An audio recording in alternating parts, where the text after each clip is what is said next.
Change or die. Why is a Liberal leader delivering the bank's threats? And 3 strikes and you're out for spy liar. Coming up on today's Citizens Report.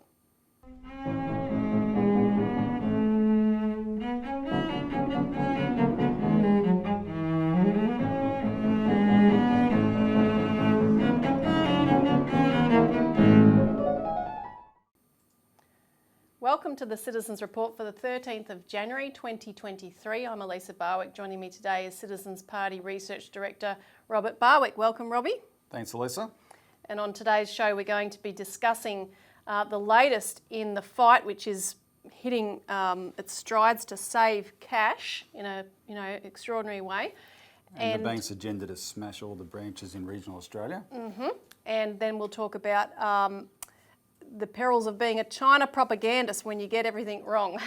Well, what happens is people believe the headlines, and then months, sometimes a few years later, and that's what we're going to talk about, when the headline should be, "We were wrong." That's never the headline, but it is the headline, and we'll tell you every time they're wrong. And this particular person he's had 3 strikes now, and he should be out. Now, you've got a couple of reminders, but don't forget to hit the like button if you get something out of the show, subscribe and ring the notifications bell, and we'll alert you of new upcoming reports, and share as widely as you can. Well, just to mention the obvious, Elisa, this is our first show for 2023, and we've got a lot on in 2023. That's a continuation of the initiatives that we started last year and before. So the two specific ones, though, is the 3rd of February is the deadline for submissions to the Senate inquiry into ASIC and its investigations. Remember, ASIC is the financial cop that doesn't investigate.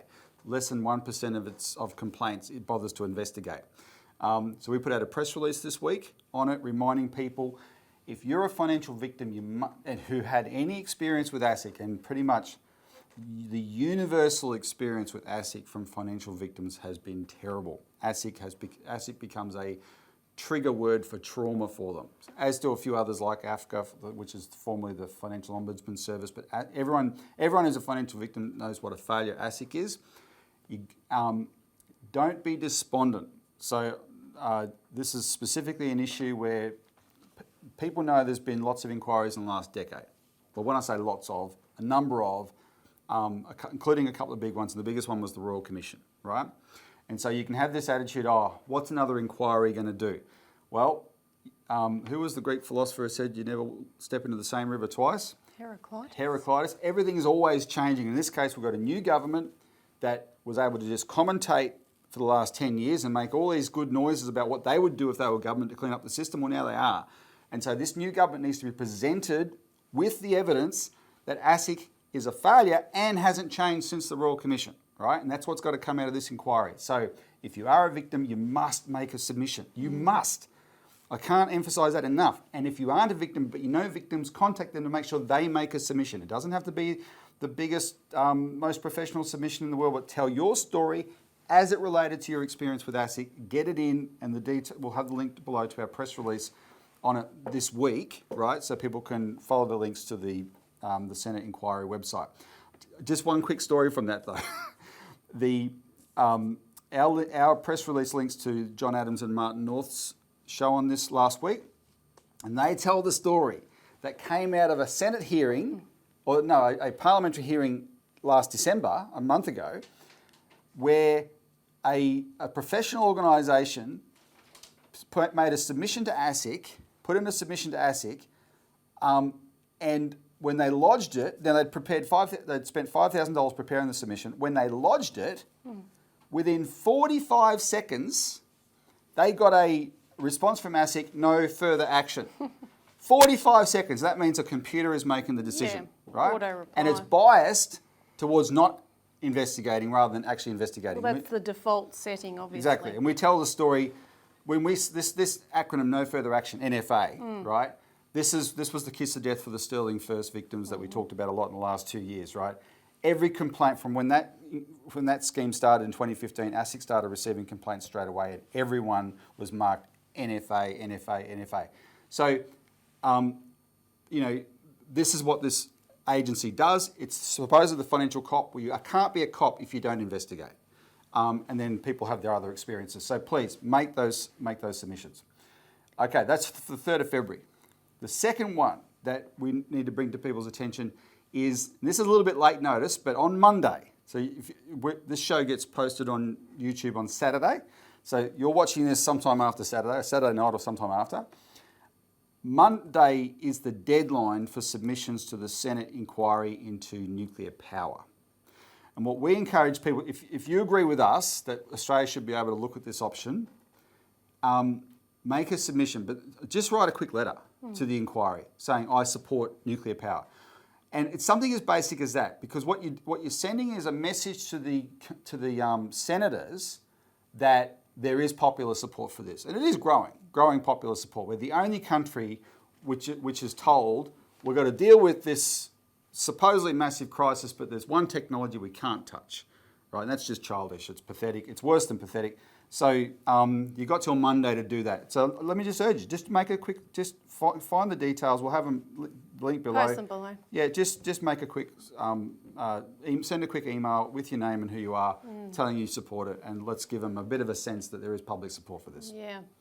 Now on to our first topic, change or die. Why is a Liberal leader delivering the bank's threats? Now, we've had actually, over these last few weeks since our last show, an extraordinary level of engagement in regard to our campaign to put a moratorium on bank branch closures, which are happening, as we were reporting at the end of last year, at a rapid rate of knots following the conclusion of the Regional Banking Task Force, which basically, as we had been saying, gave a green light because they said, let them all go to Australia post. You can shut your branches, essentially, if you read between the lines, or not even read between the lines very much. Well, when you say gave them a green light, the Regional Banking Task Force, 8 of the 11 members were banks. Yeah. And so they gave themselves a green light. Exactly. Massively close more branches. So there was a lot we'll go through some of the engagement, but a lot of media coverage actually, a lot of council activity. And one of the other things, this is just kind of locals getting engaged in the issue because it's a big factor for business people. So the reference in that title, Change or Die, comes from a shadow cabinet meeting that took place in Narracourt in South Australia just before Christmas. For some reason, the opposition party held their shadow cabinet meeting there, and that part of the forum is a public meeting where locals can come along and participate. And in response to a businessman who raised bank branch closures and the impact it's having on small business in particular. And South Australia's had more more as a sort of percentage than any other state. The South Australian opposition leader David Spears said this. He said, not only will country banks continue to close, but we should expect closures across cities and suburbs as well. He said, there will be no banks in 10 years' time. And the article in the Narracourt Herald, which reported this, went on to say, taking a plastic card from his pocket and holding it up, Mr. Spears told the 50-strong forum, quote, it will all be on these and we will all tap a white square and there will be no cash. And if you don't change with the times, you will die, unquote. Yeah, Elisa, we shouldn't overstate this because, in a sense, it was a figure of speech, right? But really, take it for what it is. It's still a threat. Now, if you put a picture of this David Spears on the screen, these politicians are getting younger every year. If I'm starting to notice. I don't know if it has something to do with me, but there's something particularly obnoxious about young Liberals. Sorry, there is. You'll find that in every party, I'm sure. But this is the Liberal Party is the party owned by the banks, lock, stock and barrel, 100%. And this guy chose to stand there, this young punk, who's happy to flash his plastic around, which means every bit of money he spends is bank money, not his own money.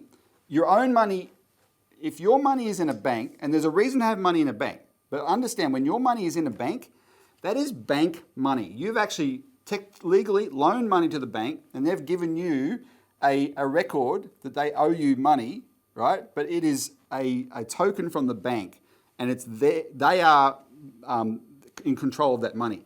The only money you are ever sovereignly control of, that's entirely your choice, is the cash in your wallet. That's the only money you're ever in control of. Now, there's a reason to use banks, and we should have banks, right, to store the money, etc. But understand that relationship.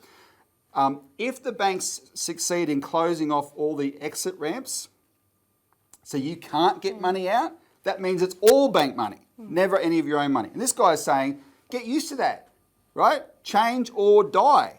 Well, that's the bank's message. This is a guy who's supposed to represent the people of South Australia. He delivered the bank's message.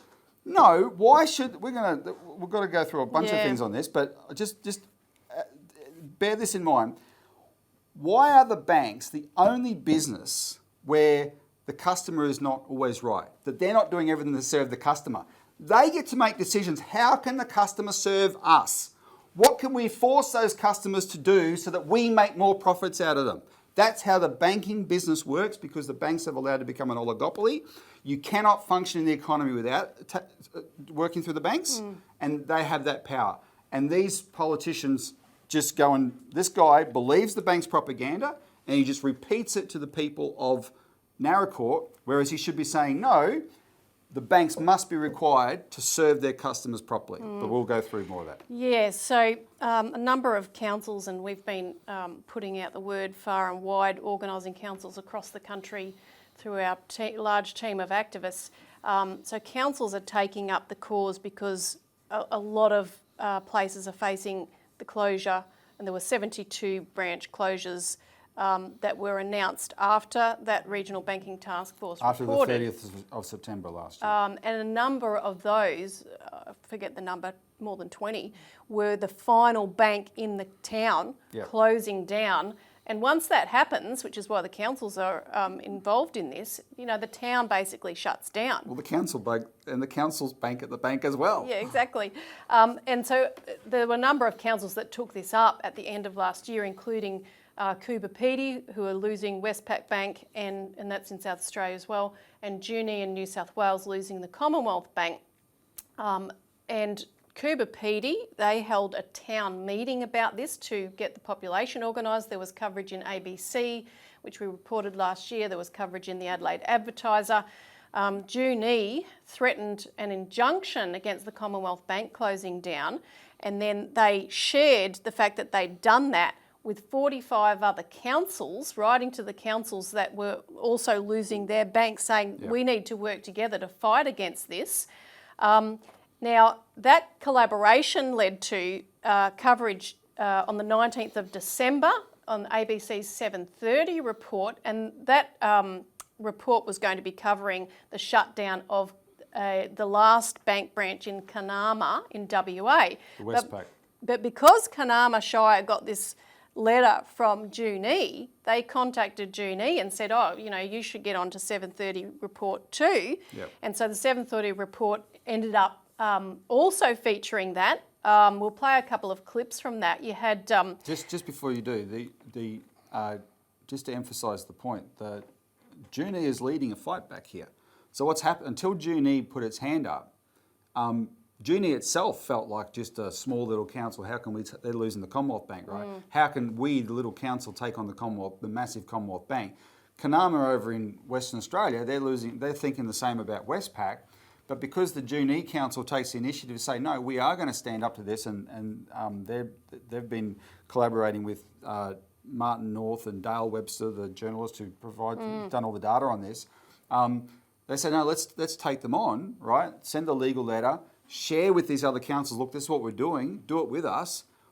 Kanama responds straight away, and suddenly 7:30 was already, it was just what was just going to be a story about one little town losing its last bank, how sad. Suddenly it's a story about a national fight back. Yeah. Right? Now in this first clip, you have Anna Bligh from the representative of the banks, and she's talking about the Kanama branch, and as you'll see, she puts it all back on Australia Post. Don't worry about the banks closing their doors, we've got Australia Post, so we'll roll that.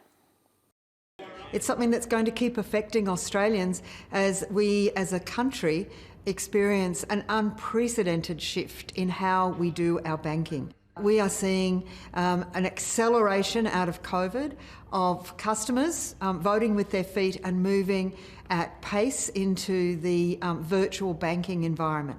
What would you say to the residents of Carnamah? Banks and other financial institutions like credit unions and building societies, they all are paying and contributing to Australia Post to operate bank services on their behalf. The basic banking services that most people who aren't online, who are still wanting to go into a branch need, withdrawing cash, cashing a cheque, depositing money, they can all be done in the post office. Now, in this... Later on, Elisa, we're going to see clips from the bank CEOs saying exactly the same thing. Now, that's not surprising. She's the CEO of the Banking Association, but that is their view. Remember, at the bottom line, when they talk about Australia Post, they're barely paying for the service. They cut in half at least what they agreed to pay Christine Holgate.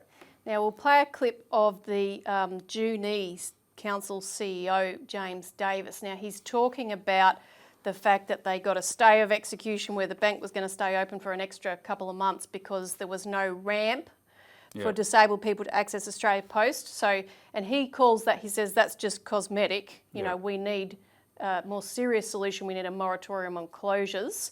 And then you'll see Stephen Jones, the Finance Service Minister, come in this clip, and he, like Anna Bligh, puts it all on Australia Post too.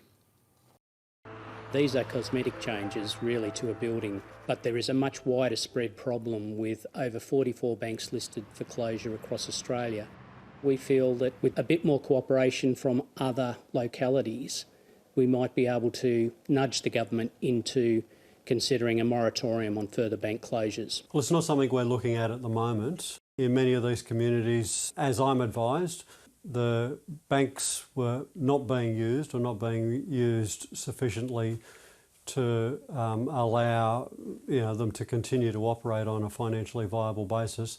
My concern is to ensure that whatever relationship and whatever arrangements are being put in place for Australia Post, that they're as good as the arrangements that existed before the bank exited that town. Ensuring that every town that currently has access to a bank continues to have access to banking services. Now, I have to say, good on James Davis. He's a pretty impressive CEO, actually.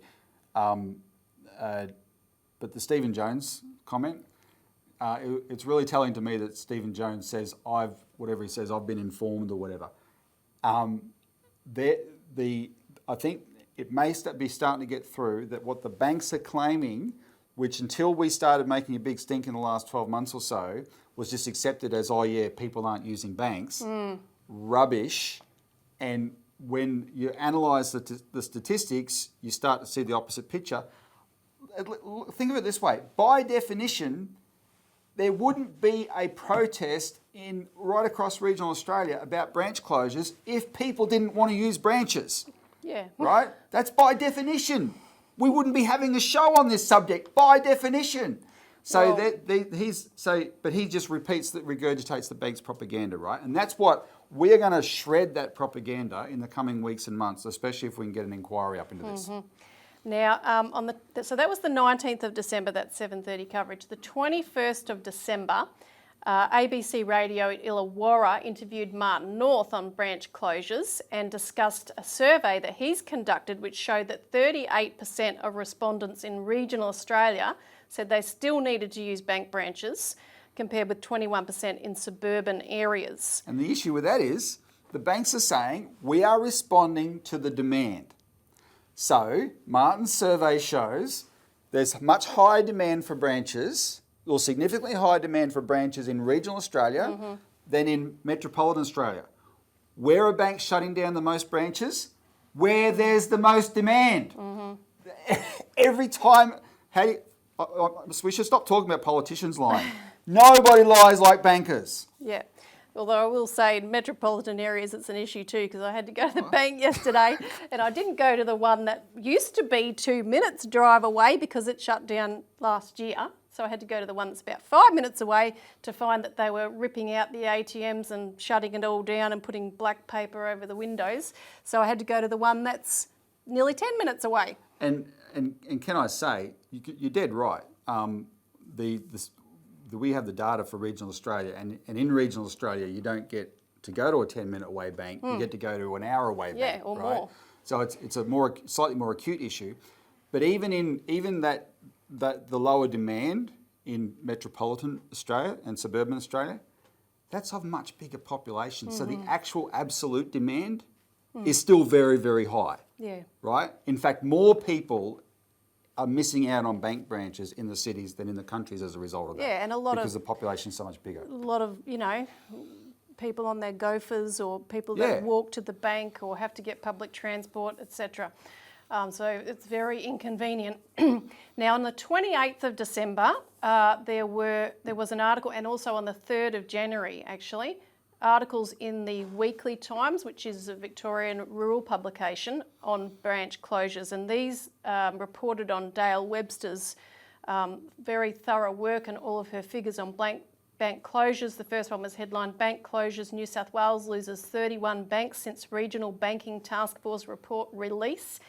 And also reported, the second one reported on the Junee fight as well. It was headlined, "Regional Bank Closures, Junee mounts a fight against CBA branch shutting."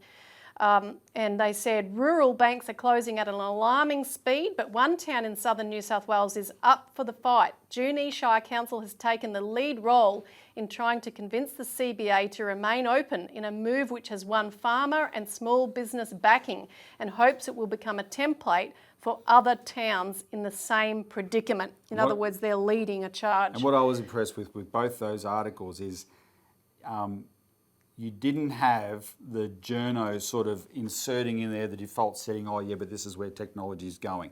What you did have is representatives of significant businesses. Like there's some kind of gingerbread factory or something in Junee. I've probably got that wrong. I apologise if I have. I Let us know. I didn't look it up. It's in the article.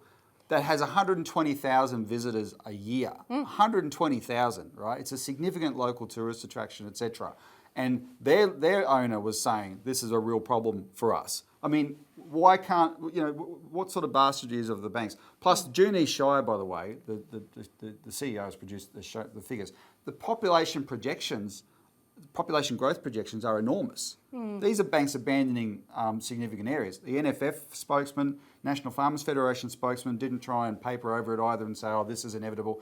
No, he was upset that agribusinesses are losing that support. And can I say, NAB, we might be able to put the title up here, I think it was called The Land of Opportunity. Last year, NAB put out a report on regional Australia's economy and how much money they're making for it, off it. They call it the land of opportunity, right? There was a massive increase NAB was boasting they got a 20% increase in regional deposits last year from regional Australia, right? 20% increase, yet they're abandoning the joint. Yeah, and claiming it's because the branches aren't profitable in those areas. Well, exactly. Well, we're going to come back to that when we show this next footage. And on that point also, though, Nassim Kadem wrote for the ABC on the 5th of January an article, "Australians are hoarding more banknotes, but how far away is a cashless society in a digital world?" And that actually reported that record levels of cash are being held by the population.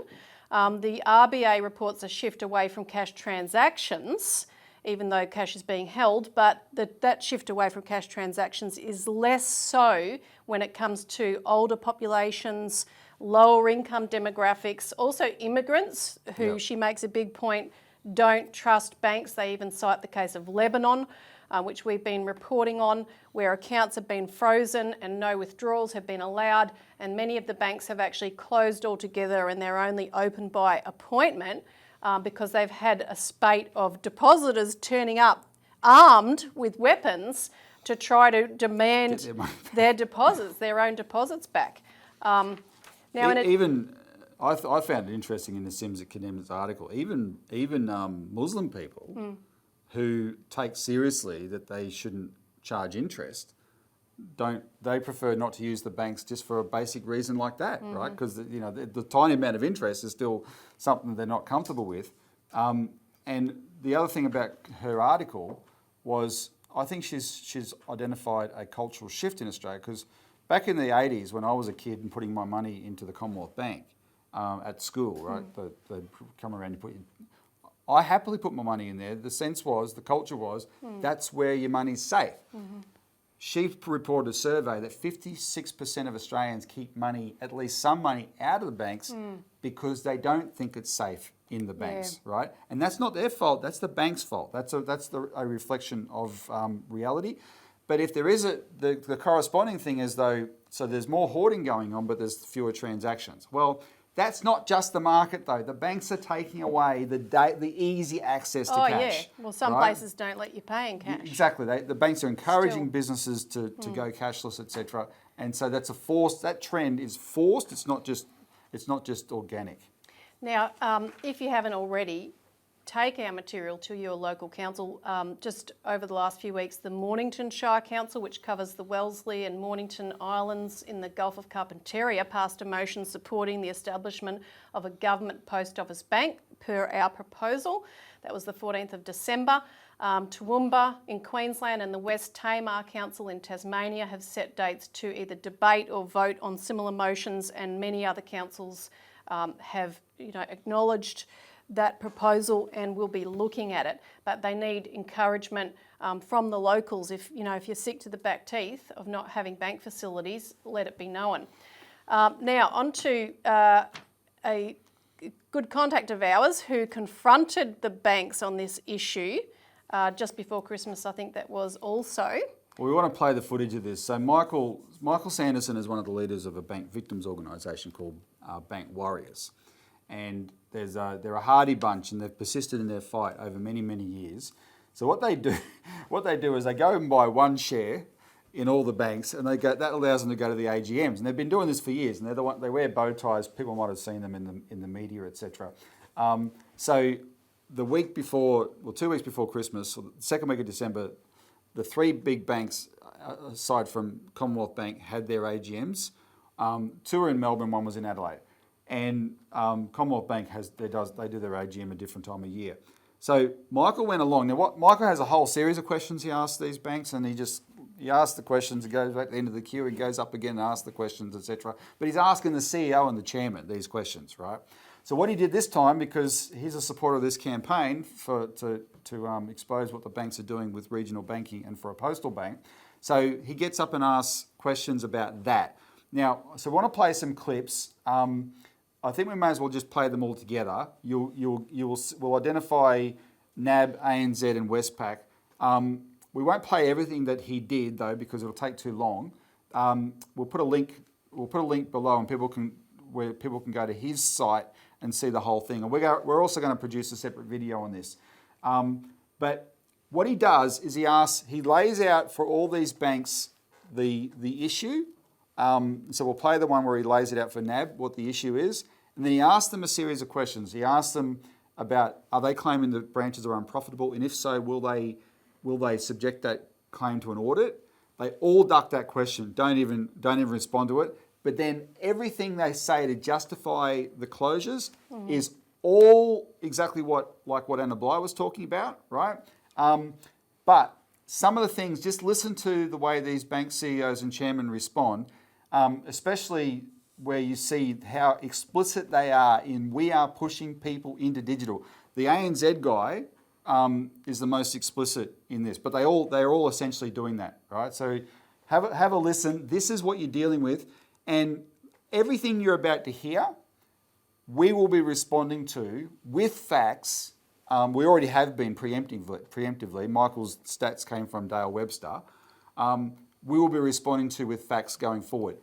If we get an inquiry, which is what we're pushing for through the Rural and Regional Affairs and Transport Committee, every claim you're about to hear the banks make, we'll be able to destroy. So have a look. Chair, I'd like to reintroduce Mr. Michael Sanderson. Thank you. Hello again. I'd like to build on Mr. Schott's comments about staff and branches. Banking is a unique service with unique powers and responsibilities. I put it to NAB, it's not possible to digitise a personal interaction reflected in a file or do it remotely.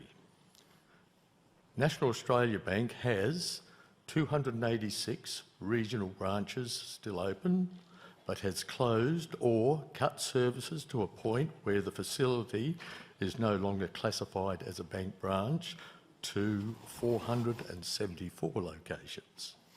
This is a cut of 62% of the original regional network of 760.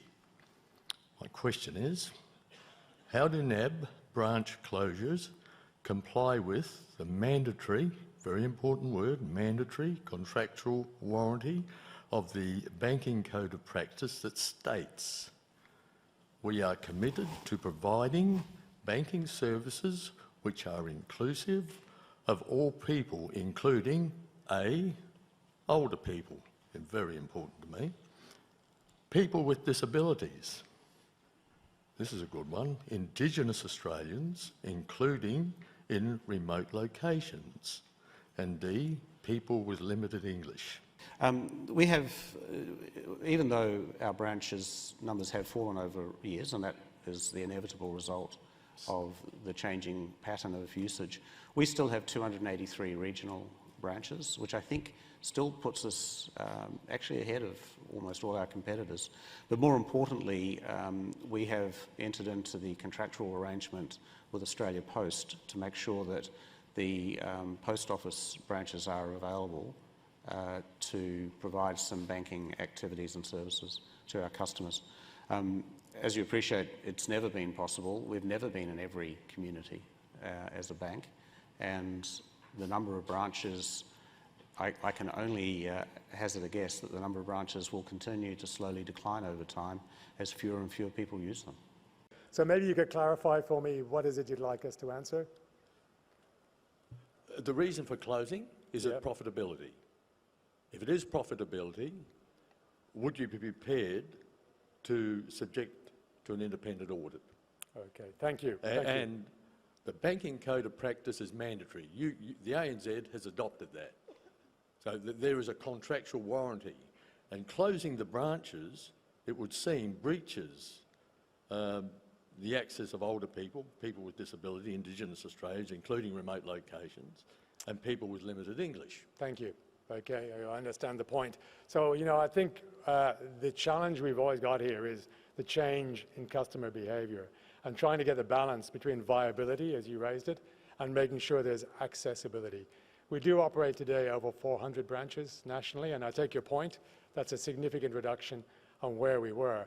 But as Shane mentioned earlier, when we look at who comes to a branch, only 8% of ANZ customers regularly use a branch. So it is a real challenge for us, trying to get the right balance between the two. In terms of governance, it's the board's job to be accountable for making sure that we're making the right decisions and we're making them appropriately. So I think that's where you need to hold the accountability for any audit or any review, rather than us going externally. In terms of moving forward, we do a lot of work when we close a branch to make sure we are addressing access issues. In particular, there's a bias towards older Australians who prefer to use branch banking. And so we do reach out to people over 65, and we look to provide them with alternative ways in which they can bank with us and can transact. So for example, we changed our systems technology so that you could link a Visa debit card to a passbook and therefore be able to still transact. We did a very interesting survey recently, so I am not in any way diminishing the concerns and issues you raised, but people are embracing digital banking.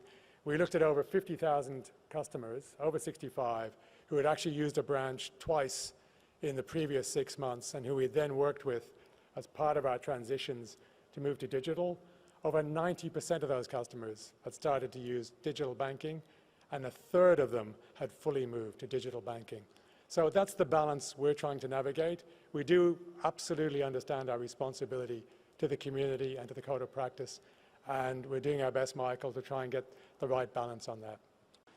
Since the peak in 1975, Westpac has slashed 75% of non-metropolitan branches, leaving it with 194 from its original 777.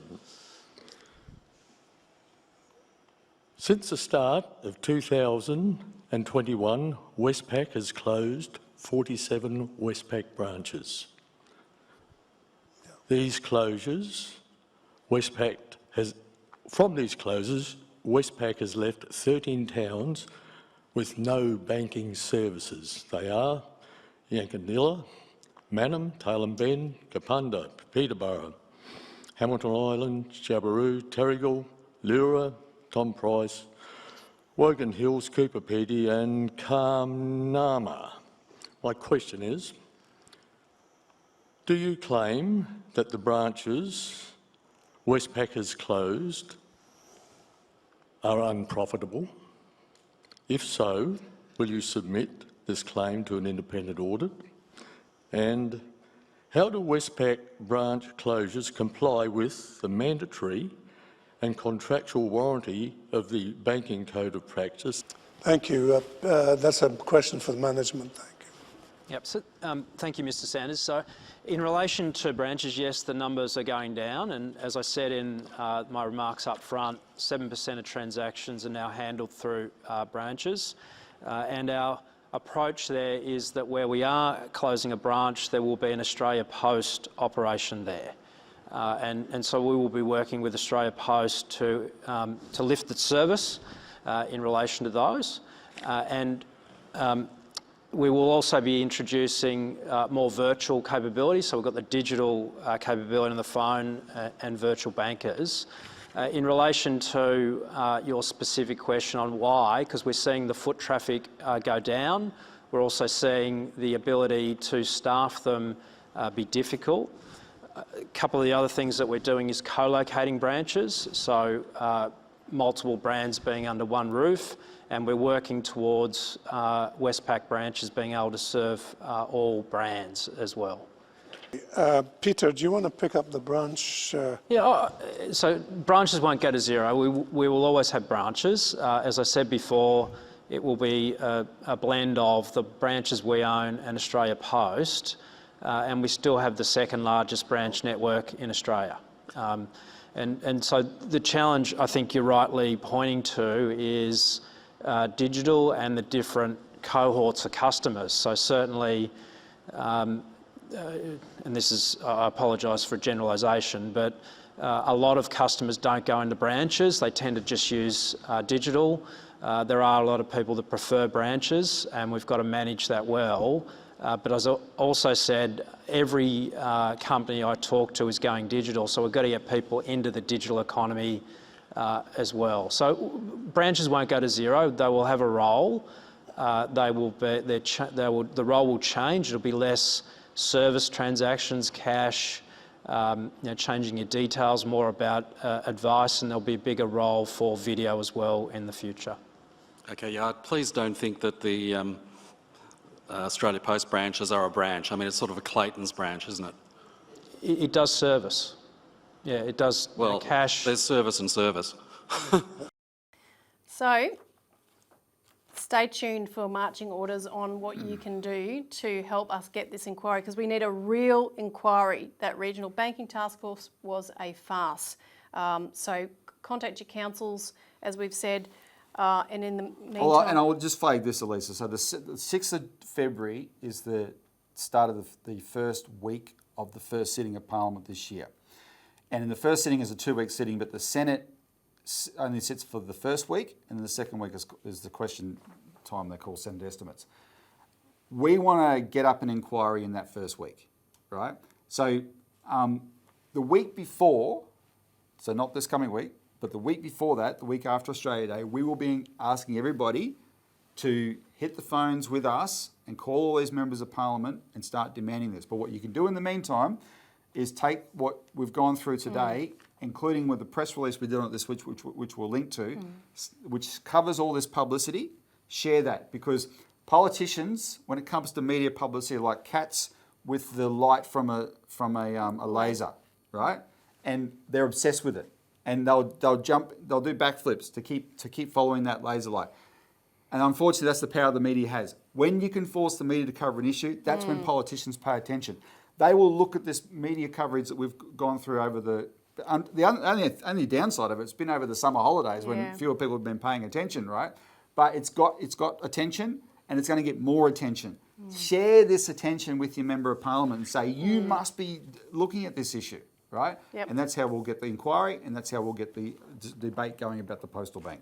Take advantage of it. Now, our next topic, 3 strikes and you're out for spy liar. Now, we're referring here to a scandal that was reported widely in the press in late 2019 in regards to a purported Chinese spy, Wang Liqiang.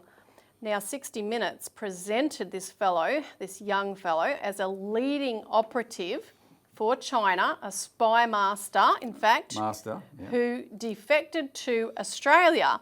But experts refuted it at the time. ASIO expressed scepticism when it first came up, and we reported that the claims did not stack up just on the cursory evidence that was out in the public forum. Yet the media continued to make mileage out of it against China, to build an enemy image of China, and to denounce everybody who dared to question whether this guy was a spy or not. Now, it has broken that Home Affairs and the Administrative Affairs Tribunal has accepted Beijing's side of the story, which was at the time 2 years ago painted as a cover-up of their spy. So they're admitting not only was he not a spy, but as Beijing had claimed at the time, he was a fraudster who they were chasing for fraud. And in fact, Australia has now ordered him to be deported back to China. So he won't get a refugee visa as someone who's defected to our side. And they've also, in those forums, questioned his claims of espionage activity as well. What this story shows, Elisa, is that we're in it might be hard for people to accept this, but we've been in a period for more than 5 years where every claim you hear about China in the mainstream media, you should instinctively not believe. Because there's a propaganda, you should recognise, just like the war kind of propaganda that swirls around Ukraine, Russia at the moment, there's a propaganda agenda here, right? And and the media is playing a role in this propaganda agenda. So now, we've been trying to tell you this for years now, but so when I say instinctively don't believe, demand evidence, right? Don't just assume that there's never anything there, but demand real evidence. And hysterical claims just because they're Chinese doesn't cut it as real evidence. So in this particular case, though, we have to call out an operative in the Australian media who deserves to be fired, absolutely fired. His name is Nick McKenzie, formerly of ABC, now of Channel 9, but writer for The Age and the Sydney Morning Herald. This guy, this is the 3rd time in a few years he made a claim about Chinese spying and has been proved to be wrong. So last year I got to interview Jacqueline James on our show, and she told the story about how back in 2017 when he did a story for ABC which kicked all this hysteria about China off, he did the story for Four Corners, right, called Power and Influence. And he accused an ANU student, Lupin Liu, of informing on students to the Chinese embassy. And he had an interview with her in there, and he spliced the interview to make it look like she was admitting to something that she didn't admit to. And when ABC was forced to hand over the transcript showed that she said the opposite of what he made her look like she was saying on Four Corners that night. Same show attacked a Chinese billionaire businessman named Chow Chak-wing, as did the Sydney Morning Herald. Chow Chak-wing has been able to sue successfully twice and win both times based on that. And he was essentially accused of espionage. In fact, there was a whole debate in the court about the definition of espionage based on what Nick McKenzie and John Garneau and these people were accusing this guy of, right? So he proved in court that they were full of it. And now you've got the only spy claim where Nick Mackenzie was on that guy's side, so the other two he was attacking, this one was, oh, look, we've got a defector here. Yeah. He's a Chinese spy. And he puts it up on 60 Minutes, and I remember the story very well. I was getting hysterical phone calls about it at the time. And I was saying, this is a pile of crap, right? You can tell it's crap. This especially with the 60 Minutes treatment. So he puts this up, and he had on there to back up the case Andrew Hastie, who is an unindicted co-conspirator on this China hysteria. Andrew Hastie himself is a foreign agent in the Australian Parliament. He's an agent of the United States and the British governments in the Australian Parliament because he's a member of the Henry Jackson Society in the UK, and he does everything to further the interests of the United States in the Australian Parliament. He was at the time though, he was on the Intelligence Committee, and he was saying this guy is a defected spy for China, and he must have asylum here, right? That's what Andrew Hastie's role was. And just like every other claim Andrew Hastie's made, this was absolute rubbish. And the other one was a guy named Alex Josky, an researcher for the Australian Security, Australian Strategic Policy Institute. Alex Josky is this young punk, right, whose identified mentor is a former CIA agent, right, who last year, to great fanfare, put out a book about Chinese spy techniques. He was on this story in 2019, confirming this guy must be a spy, and so his credibility is just as crap. And when are you going to wake up and accept that the people who have been force-feeding this garbage to you so we could have a war, and the Americans are still pushing really, really hard for a war, right? When are you going to wake up and realise that we are being done over here? So in this particular case, though, when a journalist, the same journalist who in 2020 was there on the spot when ASIO raided a New South Wales Member of Parliament, Shawkat Mosulmain, this journalist from Melbourne was there in Sydney, 6 a.m. in the morning, because ASIO had tipped him off that that's what they were going to do. And it was just for show, because Shawkat Mosulmain was never questioned. He was never proved to have done anything wrong, etc., right? But this was all, what they do is beat up hysteria. Nick Mackenzie has done it 3 times in a row now. And when do people like him be held to account? Yep. Right? 3 strikes and you're out. And the media machine that employs him isn't going to kick him out. The Australian people have to stop giving this guy the benefit of the doubt. Yeah. Stop believing a word he says. Now, just to highlight the impact that has, someone who has absolutely not bought into, who absolutely didn't buy into those lies, and who in fact fought back against this kind of propaganda that can lead us to war on a number of fronts. We wanted to pay attention to today and pay tribute to today is Tony Barry, who passed away on the 21st of December, a veteran Australian actor and political activist. You attended the initial screening of a film that he did the voiceover for, produced by David Bradbury, The Road to War, late last year. We should insert a little bit of a clip here of Tony Barry. We'll find something where people can see him talking. You'll recognise his voice. Hear his beautiful voice, and then play a clip from this. So David Bradbury did this film, The Road to War. So essentially, it was Tony's last political act, really, narrating this film. And that exposed the war drive behind AUKUS, the anti-China propaganda. We'll link to that as well. People should watch the whole documentary about the military build-up. A full salvo from an Ohio-class submarine, which can be launched in less than 1 minute, could unleash up to 192 nuclear warheads to wipe 24 cities off the map.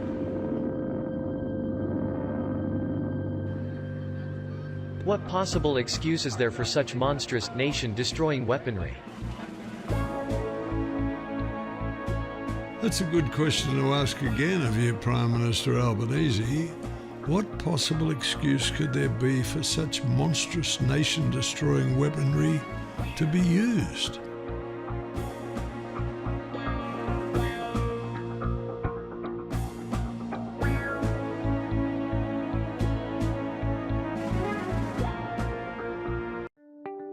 $33 billion worth of our assets. That's what the thieves from George Street have got their eye on. They're going to sell this off. They're saying they're waiting for a mandate at the next election. They're putting everything in place right now. Okay, we're talking about our past, our present and our future here. And nothing's going to change unless you get involved. But Tony was a supporter of the Citizens Party since 2008. In fact, when he came across us, it was because he was playing Ben Chifley, the great Australian Prime Minister, in a one-man play in Adelaide, and he'd just done a show on ABC called Chifley's, A local man? Oh, that's the other. The one-man play was called A Local Man. The show on the ABC, Infamous Victory, Ben Chifley's Battle for Coal. And because he portrayed Chifley, he did some research and he came across us and we became great friends. I've been talking to him since 2008. He was a we didn't agree on everything, but he was a massive supporter of the Citizens Party and our commitment to the principles of the old Labor Party. All the principles except the White Australia policy, of course, which Tony also shared. But he was a larrikin. It was all the best things about an old-time Australian actor. But if people recognise him. He had his leg amputated in 2013 because of melanoma. But we'll put the pictures we've used up here. But the one of him in the wheelchair there with the Free Julian Assange thing, that was just before he died. And then the other thing he did, Elisa, was 3 days before he died, he got the filmmaker, David Bradbury, to record him reciting a poem. You're going to well, we were going to see if we can find an audio, but in lieu of that, it's called Inscription for a War by A.D. Hope. Linger not, stranger, shed no tear. Go back to those who sent us here. We are the young they drafted out to wars their folly brought about. Go tell those old men, safe in bed, we took their orders and are dead. So that's the passion of Tony Barry coming through there. I think it's funny, he regarded himself as an honorary Kiwi because he once, back in the 80s, he starred in this funny movie called Goodbye Pork Pie about two guys driving a mini miner from one end of New Zealand to the other, chasing his girlfriend or whatever. I'm not even old enough to really, I just learned about it. But they did a postage stamp of that movie. And so Tony was proud. He was the only Australian to ever feature on a New Zealand postage stamp, right? Yeah, good on him. But on the Assange thing, just quickly, last week, one of Australia's leading journalists, John Lyons, said on ABC that he expects Assange to be released within a few months. We were talking about this just before Christmas, right? We knew there was something going on, right? So now he's said that. So we'll keep a close eye on that. But yeah, we will. Now, you can read our tribute in the Australian Alert Service. If you haven't contacted us before, we'll send you a complimentary copy. Otherwise, go to our website with links below. You can subscribe to get that every week. All the detail of everything we talk about is there, backed up with all the evidence and so forth in much greater detail than we can go through in the show today. Yep. But that's all we've got time for this week. Thanks, Robbie. Thanks, Elisa. Thanks for tuning in, and see you again next week.